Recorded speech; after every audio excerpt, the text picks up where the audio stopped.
Hi, Tiffany. Welcome back to my nail salon. How are you, Tiffany? How have you been? I've missed you so much. It's crazy. Today we have my best horror of 2024 and I'm so excited. This is like one of my favorite videos to film, period. After this video I will be uploading my best books just generally of 2024, and then after that we'll have the 2024 roast.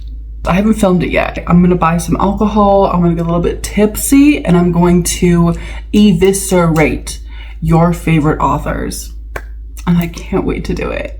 I hope you're ready to sit back, relax, maybe get like a little pen and paper, maybe pull out your little phone and start jotting down some things, because we're gonna talk about books that you, Tiffany, are legally required to read. But Tiffany, do I look different to you? Think back to January and think about who I was then and who I am now. Do I seem different? Do I perhaps, Tiffany, seem like the kind of girl now who could like handle literally anything in the kitchen? I think I do. But there is one like little teeny tiny area that I'm a little bit underwhelming in, and that is like in bread making. Thankfully, we have today's sponsor, Skillshare, to help us out. Skillshare, as you know, Tiffany, is the largest online learning community. It's the kind of place that's built by creatives for creatives. You know what I'm talking about. You've heard of Skillshare, especially from me, because I never stop talking about them. Skillshare is the place where you want to go to learn things. They have so many classes, thousands of them, in so many different types of categories. We're talking lifestyle, we're talking productivity, we're talking creativity, we're talking like AI and like sciencey stuff or whatever. You could literally find anything. I found this class about baking because, like I mentioned, I'm kind of like unexperienced when it comes to doughs and like breads and things like that. But I found this class called Easy and Versatile Baking by this woman named Julia Turshen. She in the class only focuses on like one kind of dough, which I'm really thankful for because there's so many different types of like breads, like sourdough. Sourdough itself is like really stressful for me, but the dough that she made was super versatile, and she made sure to like let you know, like, no, you could like literally do anything with this, like monkey bread, cinnamon rolls, garlic knots, literally anything. And it was so, first of all, calming. Can I say calming? I was literally like watching it and I felt like, oh my God, this woman's voice makes me want to just like lay down in someone's lap and just snuggle in. Like, it was so comforting and also super, super interesting. And I'm honestly gonna use her recipe and I think make some cinnamon rolls. For me, honestly, Skillshare is like a place where I can go and just like fill in these little gaps in my knowledge. I feel like I'm already kind of like a chef. I'm already like Gordon Ramsay, but it's like these little teeny tiny things where Skillshare just like has me covered. It's just a fun, freaky place where you can go and take classes and be a little smarty smart pants. And with it being the end of the year, it's this thing where I want to like reflect on what I've learned from Skillshare. I literally still have not forgotten that one class about sauces. It literally lives up here, rent free. It's basically my Roman Empire. Skillshare came to me. They called me. They were like, Jordan, what if you made everyone's life better? And I thought, wow. And then I said, Skillshare, that's a crazy thing to say. Like, how? And they said, we have you covered. So basically what's happening, Tiffany, is you can click the link in my description and you can get your first month of Skillshare Premium for free, but it's only for the first 500 people. The first 500 people to click the link can get Skillshare Premium for free, but it's only the first 500. If you're 501, that's just too bad, I guess. You missed out. I would recommend checking out Skillshare, clicking the link in my description, and following your dreams. Once again, click the link in my description, sign up for Skillshare for free for 1 month for the first 500 people. Thank you to Skillshare for supporting this channel like they have been. I really love what they offer and it's genuinely been so helpful. So thank you so much to Skillshare. On to the video. Tiffany, where do we start? First of all, actually, look at my nails. They're literally stunning. Where should we begin? I'm also not bringing these up in any particular order. I don't have favorites this year. Also, a tiny little disclaimer, these were not published in 2024. These are just my favorite that I've read in 2024, in case anybody was confused. I doubt you were, but anyway, this book might be the shortest book on this list. Tapeworm by Judith Sonnet. I am obsessed with this cover. The moment I saw it, I was like, okay, come home to mama. This specific edition, I accidentally spilled, I think, water on. It's a bit crunchy, but honestly, it kind of gives her personality. It kind of gives her like a look, you know? Tapeworm by Judith Sonnet is an extreme horror novella. It's only 45 pages long, but when I tell you, it packs a punch. This is basically about this dude who has a crush on this girl. Like, he's like madly in love with her, and they go to the same college, but he can't bring himself to like talk to her or ask her out or anything like that. But then he hears through the grapevine that she wants to get it on with him. She wants to do the dirty. She wants to play 2-player Jumanji with him. And he's like, hell yeah, dude. Hell yeah. So, you know, they get together and they do it, but there's just like one little thing that he notices, and it's a little bit weird, and things kind of go from there. I'm not going to say anything else because it's kind of a spoiler, but I'm assuming you can probably guess what it is. From Judith Sonnet, I read this book, and then I also read No One Writes for Free. I preferred this one. I thought it was funnier, and I was a little bit more grossed out, although I was pretty grossed out with the other one too. But anyway, this one is visceral and weird and gross in ways that I don't think you're ready for, Tiffany. I wasn't ready. When I started it, I thought, what a fun, cute little book. Let's get into this horror. And then bing, bada, boom, I wanted to puke. I wanted to scream. Thinking about it gives me a bad vibe. Thinking about it, ugh. But also, like I said, I do think it's kind of funny. I would recommend this. It's a really easy read. It's really gross. Obviously, it's extreme horror. So if you're not into that kind of thing, maybe don't read it. But I liked it. I would say that it's like on the lower end of extreme horror. Like, it's still extreme, but it's not like crazy. It's not as bad as like No One Dies for Free. Do you know what I mean? I would recommend this. This is my first pick for 2024. I want this honestly like framed, if I'm being honest. Anyway, let's talk about Rest Stop by Nat Cassidy. I read this book, I think last month. Absolutely inhaled it. I think I actually did a reading vlog for it. I'll link it down below. This is about this guy. He is on his way to go see his dying, bigoted grandmother. His grandmother is the worst. He's not like super excited to go see her in the hospital, like watch her die or whatever, just because like she's always been an absolute menace to him and the rest of his family. Like, she never treated anyone right. But anyway, he stops like on his way there at this rest stop, and he's like, you know what, I'm gonna go in, I'm gonna get some jerky, and I'm gonna get a fucking snowball, my dude. So he goes into the gas station and he's looking around. He's in his head, he's thinking about things,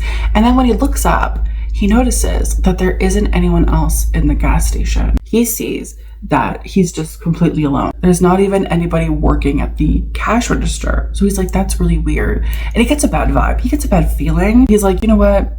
I'm probably just gonna go, actually. I think I'm just actually just gonna go. But then he's like, I should probably pee, because like, what if I have to pee eventually? Like, he doesn't have to pee now, but like, what if he does? So he's like, fine, I'll go to the bathroom and then I'll go. Things go from there, Tiffany. I don't want to say too much because this also is a novella, and things from that point on kind of get a little bit cuckoo, a little crazy. But what I will say, the book is an absolute wild ride. I was on the edge of my seat. I was like, what is going on? Who are these people? I also could not decide if I liked the main character or not. Plus also the things that were happening. Ooh.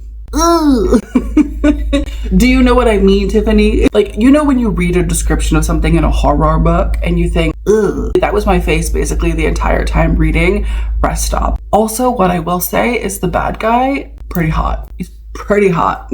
I don't know what that means about me, but I did think he was hot. Please, if anybody else thought he was hot, you need to tell me. You need to let me know so that I'm not the only one dealing with this pain. Thank you so much.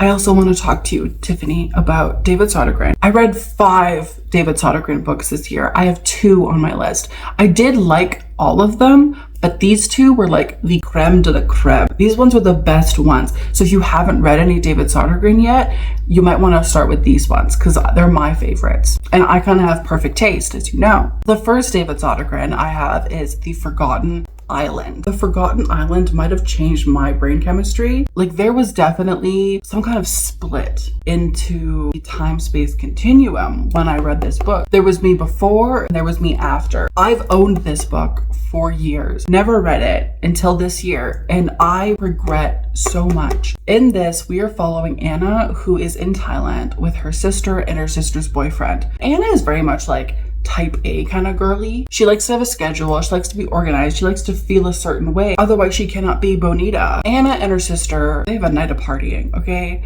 They get really, really, really wasted. And the next morning when they wake up, they're on a boat. They have no way of communicating with literally anyone else in the world outside of this boat. However, they are on their way to this island that seems to be like abandoned. It's kind of like a forgotten island. Anna and her sister might be in for more than they really have bargained for. Tiffany, let me be so expeditiously for real with you. This is amazing. It's crazy how good this is. Anna as a main character, stunning. The different POVs are immaculate, gorgeous. The level of horror, dread, absolute suspense, just, oh, if you're the kind of girly who likes a horror book to have like crazy death scenes, this is it. The death scenes in this are insane. There's one that I think about maybe once a week. This entire book is a bloodbath in which you are just like forced to soak in. David, if you're watching, I will never forgive you for the ending of this novel. It literally might be the worst thing that's ever happened to me. And I will be sending you my therapy bills. Thank you so much. You need to read this, Tiffany. If you don't, you're a fool. Next, let's talk about someone you can build a nest in. This one is more like horror fantasy, but I figured I would add it to this list because I feel like you deserve it, Tiffany. This is about this monster named Shasheshan. Shasheshan lives in like these cave situations. Shasheshan is in her cave hibernating when she's like awoken by like these dudes coming into her cave to like kill her.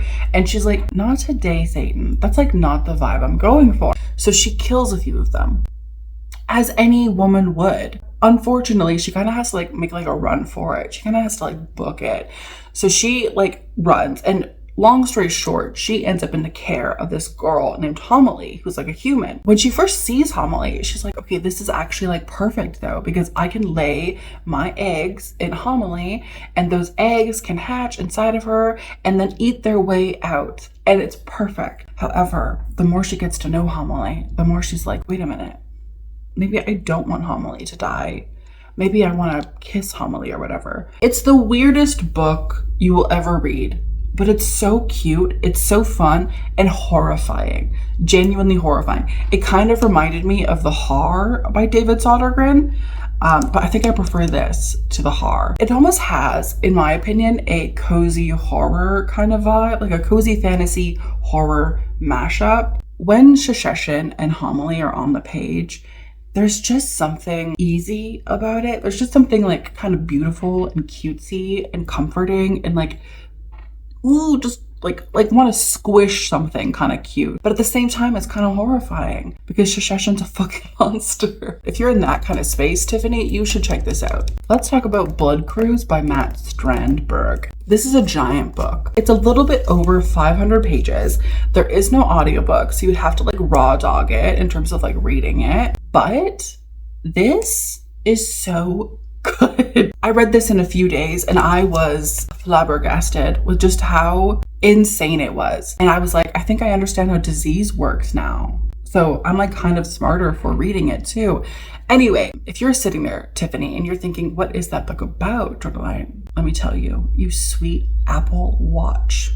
This is about a cruise ship, right? People are going on this cruise. I think it's like for 2 days or something like that. People are going on it just to like literally party out at sea. And along with all of those people coming onto the cruise ship, we have 2 vampires. There's one like mama vampire basically, and then like the child vampire. And the mama is going to go out and find food for her and the child because they're hungry and they need it, but she's gonna do it like ethically, right? Like she's not gonna like kill anyone. She just wants to like take a little nibble And then that's it. While she's away looking for an ethical food source, the child is looking for a not so ethical food source. The child is like, I'm hungry now. I don't want to fucking wait. So the child goes out and maybe infects somebody.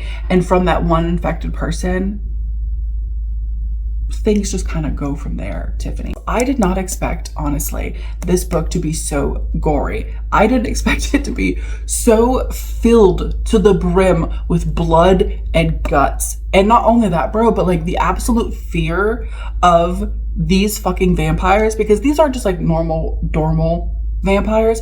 These are kind of like zombie vampires. In the lore, when somebody is turned into a vampire, the first few months of their life, after that, they become kind of like feral, right? They become kind of like uncontrollable to their hunger for blood and flesh. We're dealing with like feral, bloodthirsty vampires. And not only that, also, can I just say, Matt Strandberg, you owe me also compensation for the ending of this book, because I personally was not ready, and I don't think I'm okay. But I guess I can forgive. I can learn to forgive. Also, Matt Strandberg has other books. There's one called like The Home, and it's about like it's about an old folks home and like some kind of horror shit that goes on there. And bro, the way that I want it, the way that I want to read everything else that this man has written. Let's talk about the other David Sodergren book that I loved this year. I actually don't own it physically. I really want to, but I haven't gotten around to buying it yet.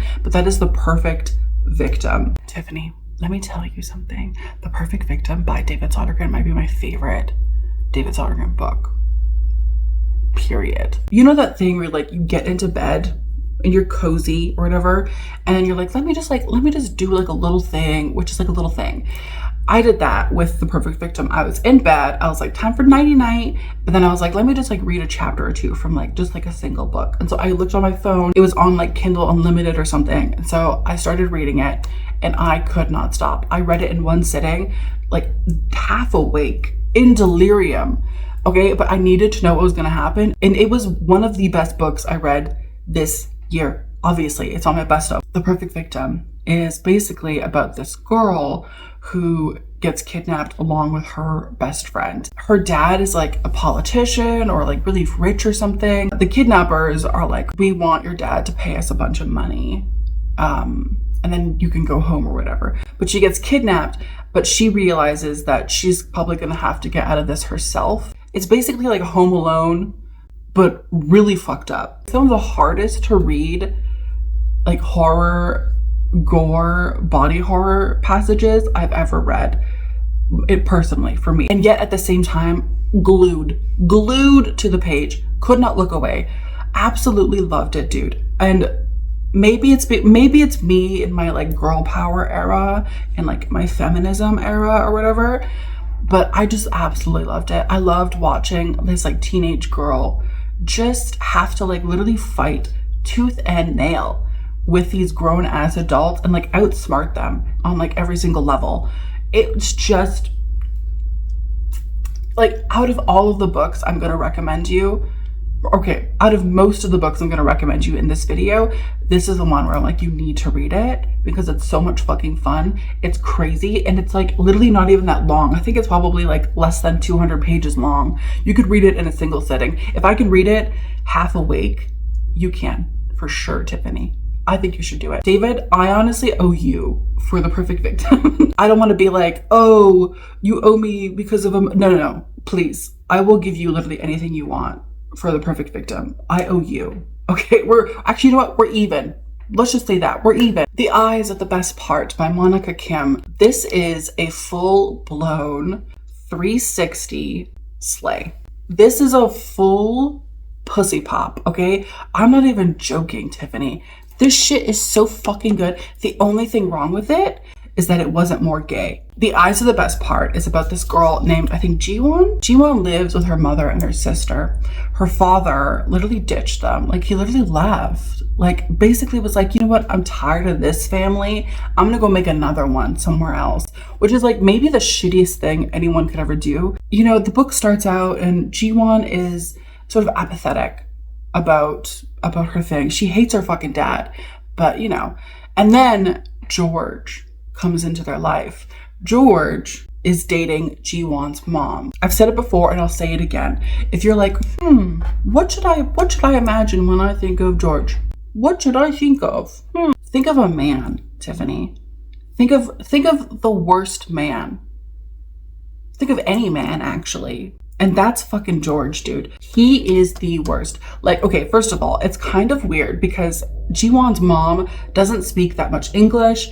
George is like a random white guy who's just like the fucking worst and thinks that like the world should bow to his every fucking whim, when in actuality, he's probably like fucking 5'8", balding, and like a fucking loser, basically. Jiwon hates George. And she can't help but like think about his eyes, right? His blue eyes. She dreams of them. She thinks about them. She thinks about popping them out of his skull and putting them in her mouth and crushing his eyeball between the top of her mouth and her tongue. That's all I'm gonna say. But bro, there's also a reading vlog for this. I will link it down below. But there's a certain page where I thought, and that's it.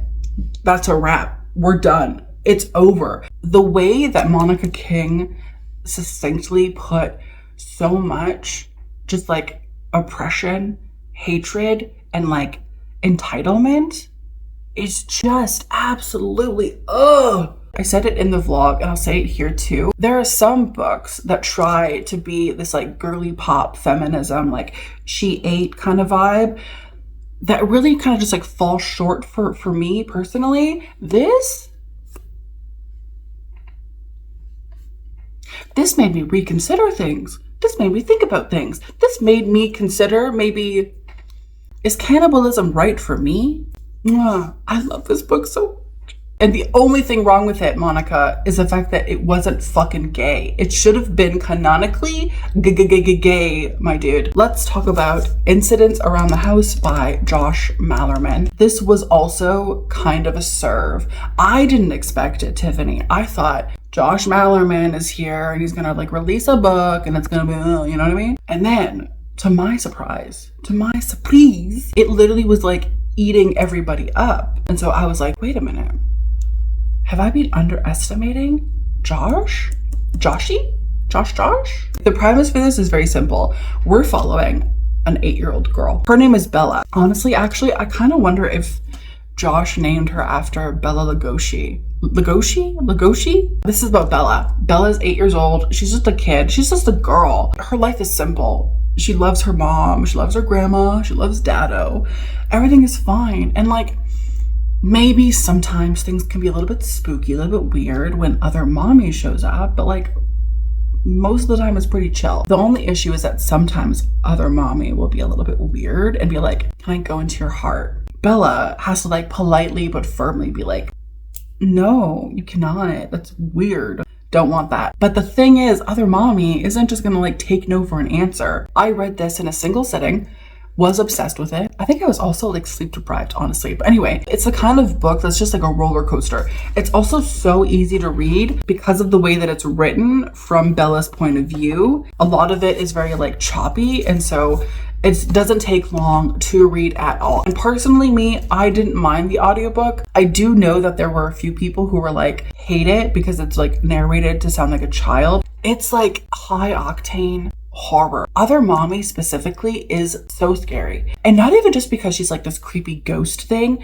but because of the way that she's described and the way that she's not fucking described. Josh Malerman goes to lengths to describe her in certain ways, but like omits things with this idea that it's too horrifying to even put into words. And that,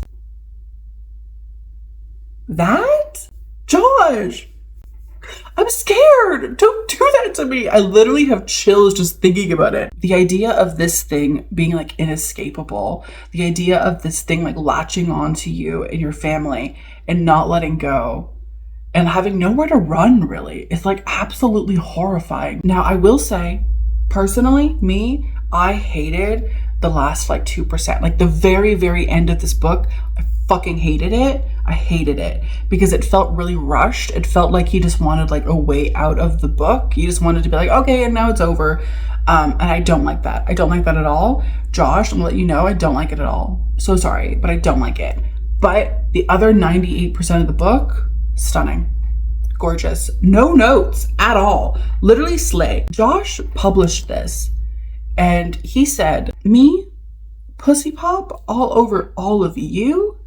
That's exactly what I'm gonna do. And he did. The last book that we're gonna talk about, We Used to Live Here by Marcus Kluler. This is probably one of the best covers of the year, in my opinion. This book is an emotional, religious experience for me. I finished this book feeling as though there was no God, actually. This is about Eve and Charlie. Oh, Charlie. Eve and Charlie are like these lesbies, right? I don't think I've ever called lesbians lesbies before, but it's so cute. They just bought their first home. They're gonna like renovate it. It's gonna be great. So Eve is home alone one day after like a few months after moving in. She's like, you know, painting or something like that. Charlie is due to arrive home at any moment, but she gets a knock at the door. So she goes to the door, she opens it, and it's this whole fucking family. This guy, his wife, and like it's like 3 fucking kids. Or maybe it's 2 kids, I forget. Either way, the dad, he steps up and he's like, hey, I used to live here as a child. I know, it's pretty crazy. You probably care about that a lot, don't you? Yeah. So I used to live here as a child, and like, this is my family home. And like, I was telling my like family, my wife and my kids about this house and how special it was for me when I was a youngin'. And I was wondering, and I know that this is crazy because we're strangers, but I was wondering if I could come in with my family and just like show them the place, you know? I know that we're strangers. I know that I don't know you, you don't know me, you don't owe me anything, so you can totally say no. It's like no pressure at all. And Eve wants to say no. She wants to say, the fuck no. You cannot, because that's fucking weird. I don't know you. Get the fuck off my porch. But instead, because she's a people pleaser, chronically, she says, please come in to my house. I would love to have you. And the book goes from there, where you wonder, honestly, if they will ever leave this fucking house. This book is so aggravating, so terrifying, but also like beautiful. Like even Charlie, bro. Everybody on the internet knows at this point that like Charlie might be the hottest character to ever exist. Like, ugh. It's Charlie and Pamela Dawes, bro, for me. Those are the 2 girlies where I'm like, this is genuinely so scary. You're following these characters. You think that there's a way out. You think that there is an exit somewhere amongst any of it. And it really feels like there isn't. Like when I read it, I felt there was like a certain hopelessness to the whole thing. It also kind of felt like homophobic, but not in a way that's like Marcus Kuler's homophobic, but like just like in the way that I didn't get what I wanted. But anyway, this is the kind of book that's hard to talk about because I don't want to spoil anything, but I just need you to know, Tiffany, that if you read this, it will change your life. You will be happy for forever. Nothing bad will ever happen to you ever again. My friends, my family, my Tiffany's, thank you so much for being here today, for spending this time with me, for listening to me yabber on about books or whatever. It's been so much fun having you here. I hope we can do it again sometime soon. Tiffany, don't forget to hit subscribe because we talk about spooky shit, we talk about creepy shit, talk about incidents around the house and shit, and the perfect victim. Thank you so much, Tiffany, for being here. And thank you so much to Skillshare for sponsoring this video. Let me know down below if you've read any of these books, what you thought of them. If you have different opinions, if you hated some of them, please let me know. I hope you have a wonderful day, and I will see you in my next one, okay? Bye! See you later! Goodbye! It was so good seeing you! Goodbye! Au revoir! Goodbye! You look stunning, gorgeous, by the way, but you look beautiful. Okay, bye.